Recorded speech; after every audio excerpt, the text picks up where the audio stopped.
Hello friends, આજના education વિડીયોની અંદર આજે આપણે ધોરણ 12 કોમર્સમાં આંકડાશાસ્ત્ર વિષયમાં ચેપ્ટર નંબર 4 સામયિક શ્રેણીમાં જે 5 માર્ક્સના દાખલા પૂછાય છે તે આપણે જોઈશું. બરાબર, વિડીયો તમે લોકો અંત સુધી અવશ્ય જોજો, કારણ કે 5 માર્ક્સના જે પણ અલગ અલગ દાખલા પૂછાવાના છે તેના આપણે વિડીયો બનાવવા જઈ રહ્યા છે. બરાબર, સૌપ્રથમ આપણે જોઈએ આ ચેપ્ટર કેટલા માર્ક્સનું છે તે. તો સૌપ્રથમ વિભાગ એ ની અંદર એક ઓએમાં તમને પૂછાશે અને પ્રત્યેક ઓએમાંનો 1 ગુણ હશે, એટલે 1 ગુણ થવાનો. વિભાગ બી ની અંદર 1 માર્કનો તમને પ્રશ્ન પૂછાશે, પ્રત્યેક પ્રશ્નનો 1 ગુણ, એટલે 1 ગુણ. વિભાગ સી ની અંદર એક તમને થિયરી પૂછાશે અથવા 2 માર્કનો તમને દાખલો પૂછાશે, એટલે 2 માર્ક. વિભાગ ડી ની અંદર એક તમને 3 માર્કનો દાખલો પૂછાશે, 3 માર્ક. અને વિભાગ એફ ની અંદર એક તમને 5 માર્ક્સનો દાખલો પૂછાશે. બરાબર, એટલે કેટલા? 5 માર્ક્સ. એટલે ટોટલ આ ચેપ્ટર તમારે કેટલા માર્ક્સનું થવાનું? 12 માર્ક્સનું થવાનું. આ ચેપ્ટરમાં ટોટલ તમને 5 પ્રશ્નો પૂછાવાના છે. બરાબર, આ વિડીયોની અંદર આપણે ચર્ચા કરવાના છે આ વિભાગ એફની અંદર જે 5 માર્ક્સનો દાખલો પૂછાય છે તેની આપણે ચર્ચા કરવાના છે. ચાલો હવે આપણે જોઈએ સામયિક શ્રેણીના વલણની રીત. તો સામયિક શ્રેણીના વલણની 3 રીતો છે. એક છે આલેખની રીત, બીજું છે ન્યૂનતમ વર્ગોની રીત અને ત્રીજું છે ચલિત સરેરાશની રીત. બરાબર, પરીક્ષાની અંદર તમને ન્યૂનતમ વર્ગની રીતના અઠવામાં ચલિત સરેરાશની રીતનો દાખલો આવશે. એટલે આ ચેપ્ટરમાં તમને 2 દાખલા આવશે અને 2 દાખલામાંથી તમારે કોઈ પણ એક દાખલો ગણવાનો રહેશે. આ વિડીયોની અંદર આપણે ચર્ચા કરવાના છે ન્યૂનતમ વર્ગોની રીત. તો ચાલો એનું સૂત્ર જોઈએ. તો ન્યૂનતમ વર્ગોની રીત એનું સુરેખ સમીકરણ છે y કેપ બરાબર a વત્તા bt. બરાબર, અહીંયા આપણે શોધવાનું શું છે? a અને b. તો સૌપ્રથમ આપણે b શોધીશું. તો b નું કયું સૂત્ર થાય? b બરાબર n sigma ty minus sigma t into sigma y ભાગ્યા n સિગ્મા t નો વર્ગ માઇનસ સિગ્મા t આખાનો વર્ગ. આ સૂત્ર મૂકીશું એટલે આપણને શું મળશે? b. ત્યાર પછી બીજું શોધીશું આપણે a બરાબર y bar minus b t બાર. બરાબર, ત્યાર પછી આપણે a બરાબર y bar minus b t બાર, એટલે y બાર અને b t બાર પણ શોધીશું. તો y બારનું આપણને ખબર છે y બાર બરાબર કયું સૂત્ર થાય? y બાર બરાબર સિગ્મા y અપન n અને t બાર બરાબર સિગ્મા t અપન n. બરાબર, આ એનું સૂત્ર થશે. બરાબર, તો અને આ રીત ન્યૂનતમ વર્ગની રીત છે.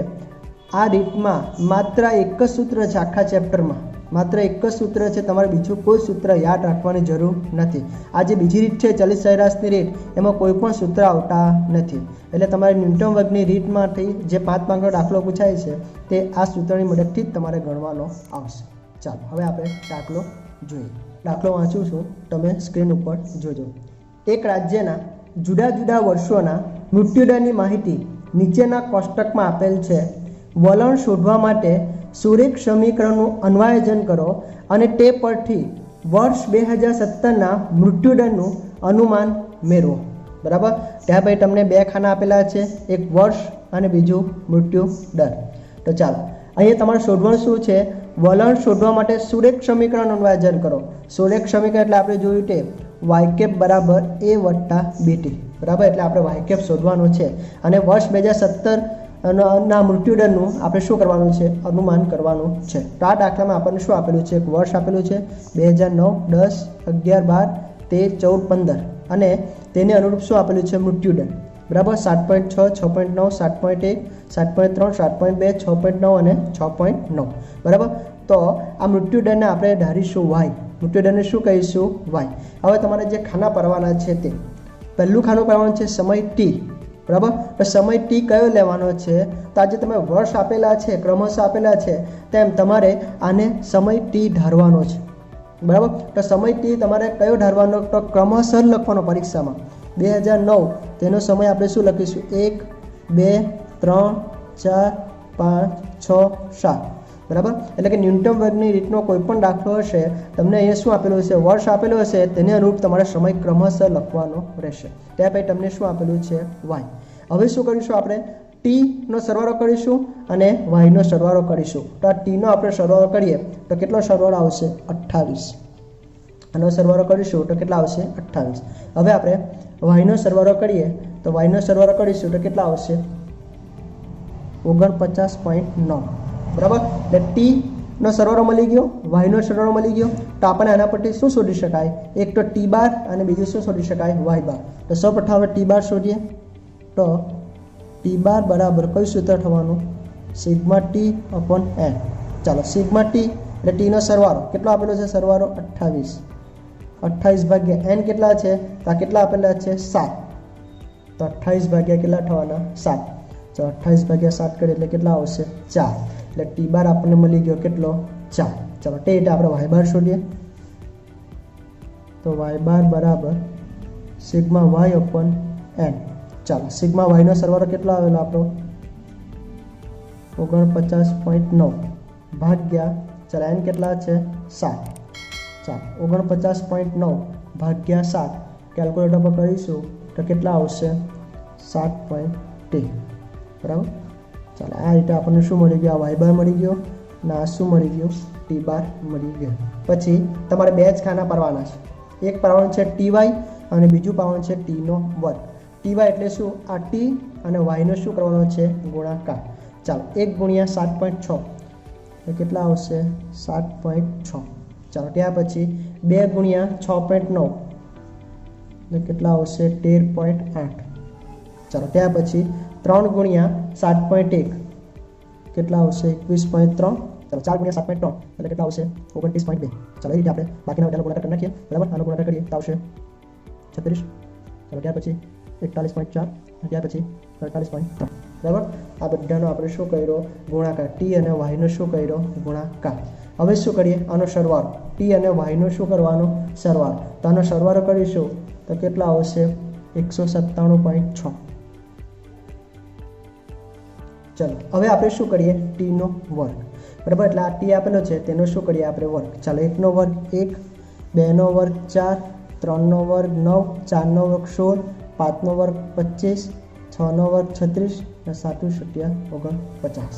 ચાલો આનો બી સરવાળો કરીશું. તેનો સરવાળો કરીશું તો કેટલા આવશે? 140. બરાબર. એટલે આ રીતે પરીક્ષાની અંદર તમને વર્ષ અને વાય બીજું જે આપેલું હશે તે બે વસ્તુ આપેલું હશે તેના પરથી આપણે ટી બનાવીશું. પછી ટી અને વાયનો ગુણાકાર કરીશું, ટીનો વર્ગ. પછી આપણે નીચે ટી બાર અને વાય બાર શોધીશું. ચાલો હવે આપણે કરીએ. સૌપ્રથમ આપણે વાયકેપનું જે સૂત્ર છે વાયકેપ બરાબર a વત્તા બીટી. તો આપણને શું જોઈએ? એ અને બી જોઈએ. તો સૌપ્રથમ આપણે શોધીશું બી. ચાલો તો બીનું સૂત્ર છે બી બરાબર N sigma T Y minus sigma T into sigma Y ભાગ્યા એન સિગ્મા ટીનો વર્ગ માઇનસ સિગ્મા ટી આખાનો વર્ગ. ચાલો તો આપણે સૂત્રમાં કિંમત મૂકીએ. એન કેટલા છે? 7 ગુણ્યા સિગ્મા ટી વાય એટલે ટી અને વાયનો જે ગુણાકાર આવેલો છે તેનો સરવાળો કેટલો આવેલો? 197.6 માઇનસ સિગ્મા ટી. તો સિગ્મા ટીનો આપણો સરવાળો કેટલો આવેલો? 28 ગુણ્યા સિગ્મા વાય વાયનો સરવાળો આપણો આવેલો 49.9 ભાગ્યા એન કેટલા છે આપણી પાસે? 7 ગુણ્યા સિગ્મા ટીનો વર્ગ. તો ટીનો વર્ગ આપણો કેટલો આવેલો? 140 માઇનસ સિગ્મા ટી. તો સિગ્મા ટી આપણો કેટલો હતો? 28 આખાનો વર્ગ. બરાબર. હવે આનું સારું રૂપ આપીએ. ચાલો કેલ્ક્યુલેટર પર તમે કરશો 7 ગુણ્યા 197.6 તો કેટલા આવશે? 1383.2 માઇનસ 28 ગુણ્યા 49.9 તમે કરશો કેલ્ક્યુલેટર પર તો 1357.2 આવશે. અને ભાગ્યા 7 ગુણ્યા 140 તમે કેલ્ક્યુલેટર પર કરશો કેટલા આવશે? 980 અને 28નો વર્ગ તમે કેલ્ક્યુલેટર પર કરશો 784. ચાલો આનું સારું રૂપ તમે 1383.2 માઇનસ 1397.2 કરશો કેલ્ક્યુલેટર પર તો કેટલા આવશે? -14. ચાલો ત્યાર પછી 980માંથી 784 જાય એટલે આવશે 196. ચાલો તો -14 ભાગ્યા 196 કરીશું તો આવશે -0.07. તો આ શું આવ્યો? બી આવ્યો. શું શોધ્યો આપણે? બી. બરાબર. ચાલો તે રીતે આપણે શોધીએ એ. બાજુમાં શોધી દઈએ. તો એનું સૂત્ર છે એ બરાબર વાય બાર માઇનસ બી ટી બાર. આ એનું સૂત્ર છે. ચાલો વાય બાર, તો આપણો ઉપર વાય બાર કેટલો આવેલો હતો 7.13 માઇનસ બી આપણો કેટલો આવ્યો અત્યારે આપણે જે શોધ્યો તે -0.07 અને ટી બાર કેટલો આવેલો 4. 7.13 અહીંયા માઇનસ માઇનસ શું થઈ જાય પ્લસ, એટલે 0.07 ગુણ્યા 4 તમે કેલ્ક્યુલેટરમાં કરશો એટલે કેટલા આવશે 0.28 બરાબર. એટલે 7.13 વત્તા 0.28 કેલ્ક્યુલેટરમાં કરશો એટલે કેટલા આવશે 7.41 બરાબર. એટલે આ રીતે આપણને શું મળી ગયું, એક તો બી મળી ગયું અને બીજું શું મળી ગયું એ. હવે આપણે જે સુરેખ વલણ સમીકરણ છે વાય કેપ કે વાય કેપ બરાબર એ વત્તા બીટી તે સૂત્રની અંદર આપણે કિંમત મૂકીએ. ચાલો તો સુરેખ વલણ સમીકરણ છે આપણું વાય કેપ બરાબર એ વત્તા બીટી. ચાલો આપણો એ કેટલો આવ્યો, એ આવ્યો આપણો 7.41 વત્તા બી આપણો કેટલો આવ્યો -0.07 અને ટીની જગ્યા પર અત્યારે આપણે ટી મૂકીએ. 7.41 વત્તા ઓછા 0.07 ટી.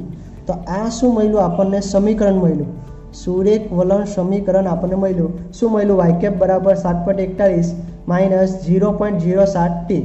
હવે શું કરીએ આપણે, ટી બરાબર કેટલા મૂકવાના, તો આપણે ઉપર દાખલામાં આપણે જોઈએ તો વર્ષ 2017ના મૃત્યુદરનું અનુમાન મેળવો. વર્ષ 2017ના વર્ષનું અનુમાન મેળવો, તો વર્ષ 2017નો ટી કેટલો આવે તે આપણે અહીંયા મૂકવાનું.